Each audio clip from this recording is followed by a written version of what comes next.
ठीक सर। मित्रों, आज की जो हमने ये पत्रकार वार्ता रखी हुई है वो इस बात को लेकर के रखी हुई है कि 5 अगस्त 2019 के बाद जो हम ये मांग कर रहे थे कि हमारे राज्य का दर्जा हमें वापस दिया जाए, दफा 370 हमें वापस दिया जाए, और जो हमारा स्टेट सब्जेक्ट हमसे छीना गया है, विशेष अधिकार हमसे छीना गया है, ये बहुत बड़ा रात के अंधेरे में हमारे ऊपर डाका डाला गया है। और उस समय यही भारतीय जनता पार्टी के नेता ये तमाम चीजों का स्वागत कर रहे थे। रियासत के जाने का, 370 जाने का, स्टेट सब्जेक्ट जाने का, land act, land laws, domicile, काले कानून हम पे थोपे जा रहे थे। और आज जिसकी दुहाई हम दे रहे थे, आज हमें मालूम हुआ कि हम बिल्कुल मिशन स्टेटहुड सच्चाई के रास्ते के ऊपर चल रहा था, और आज ये साबित भी हो गया। क्योंकि जिस तरह से भारतीय जनता पार्टी के एक लेजिस्लेचर ने, वरिष्ठ नेता ने, विक्रम रंधावा ने ये आरोप लगाया है प्रधानमंत्री जी के कार्यालय में बैठे हुए, नरेंद्र मोदी जी के कार्यालय में बैठे हुए पीएमओ मंत्री जितेंद्र सिंह जी के ऊपर, ये गंभीर चिंता का विषय है।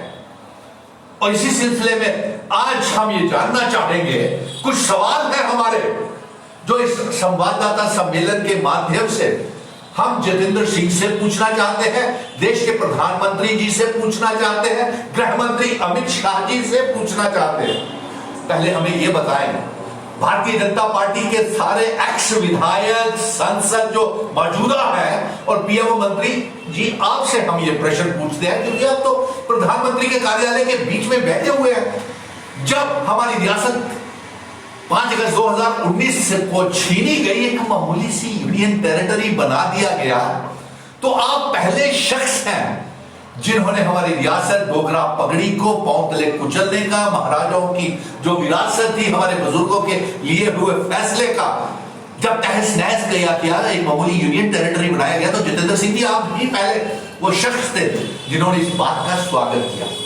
फिर उसके बाद आप ही वो पहले शख्स थे जो काला कानून डोमिसाइल ला जम्मू कश्मीर में ला करके आपने सबसे पहले डोमिसाइल सर्टिफिकेट निकाला, और आप भी पहले शख्स थे जिन्होंने स्टेट सब्जेक्ट के कागज फाड़ करके डोमिसाइल लिया और उसका स्वागत किया।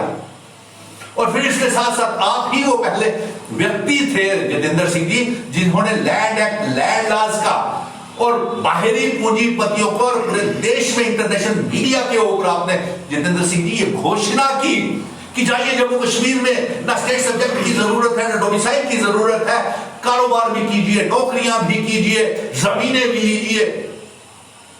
इन सवालों का जवाब दीजिए।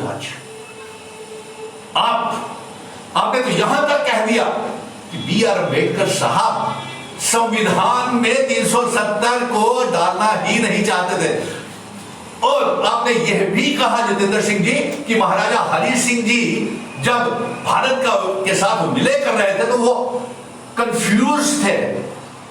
ये समाचार पत्रों में सुर्खियों में आई हुई है ये सारी की सारी बातें। इसलिए मैं जितेंद्र सिंह जी से पूछ रहा हूं कि आप क्या बताएं हमें, जब दफा 370 का संविधान देश के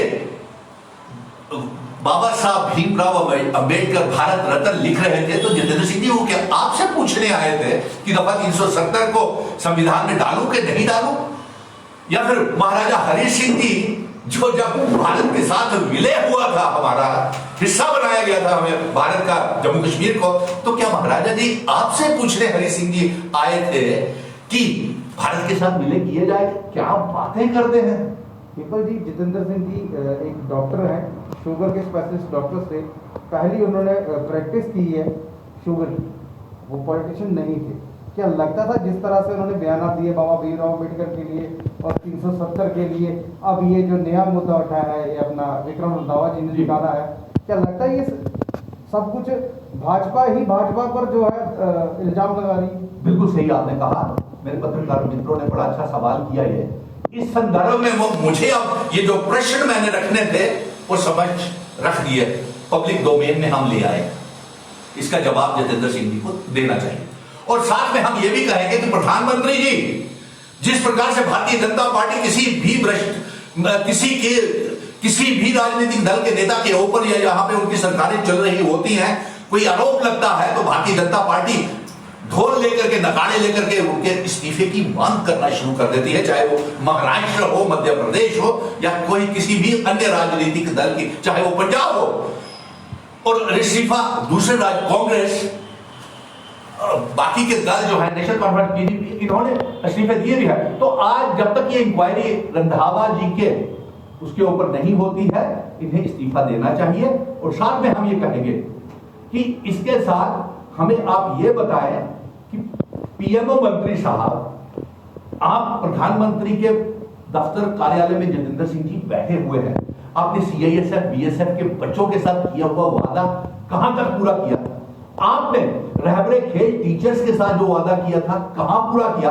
आपने जो विलेज डिफेंस कमेटीज के मेंबर्स, एसपीओस, होमगार्ड्स और जो डेली वेजर्स, पीएचई, पीडीडी के डेली वेजर्स हैं, पीडब्ल्यूडी के डेली वेजर्स हैं, उनके लिए आपने क्या किया? और फिर आप तो हमारे जम्मू कश्मीर की नीलामी, जिस प्रकार से हम कह रहे थे कि बाहर के पूंजीपतियों को ये नीलाम कर रहे हैं जम्मू कश्मीर को, और हमारे रेत बजरी के ठेके सारे पहले दे दिए थे, और अब पूंजीपतियों को जो जम्मू कश्मीर में आने की कोशिश कर रहे हैं या आ रहे हैं, कोशिश नहीं, जिनको घुसाया जा रहा है कि Bharatiya Janata party east India company की तरह हमारे खुशहाल जम्मू कश्मीर को नीलाम कर रही है। और साथ में आपने हमारे पावर प्रोजेक्ट्स बाहर को दे दिए, हमारे व्यापारियों को तबाह कर दिया, ट्रांसपोर्टर्स के लिए कुछ नहीं किया। आपने किया क्या है? जम्मू कश्मीर की जनता आपसे ये जानना चाहती है, और मैं ये मांग करूंगा कि मेरा राज्य का दर्जा, विशेष अधिकार 370 हमें वापस दिया जाए, क्योंकि मेरे जम्मू कश्मीर की आवाम आज महसूस कर रही है कि उनसे बहुत बड़ी गलती हो गई है, जो उन्होंने भारतीय जनता पार्टी को वोट डाले और दफा 370 को हटाया। वो आपके इस्तीफे की आज मांग कर रहे हैं। यही नहीं, भारतीय जनता पार्टी से भी कह रहे हैं कि you go out of Ladakh, Jammu and Kashmir, and they want to see you out of Lakhanpur, and they don't want to see, वो आपको जम्मू कश्मीर में, आप जम्मू कश्मीर की आवाम नहीं देखना चाहती है, यह स्पष्ट हो चुका है।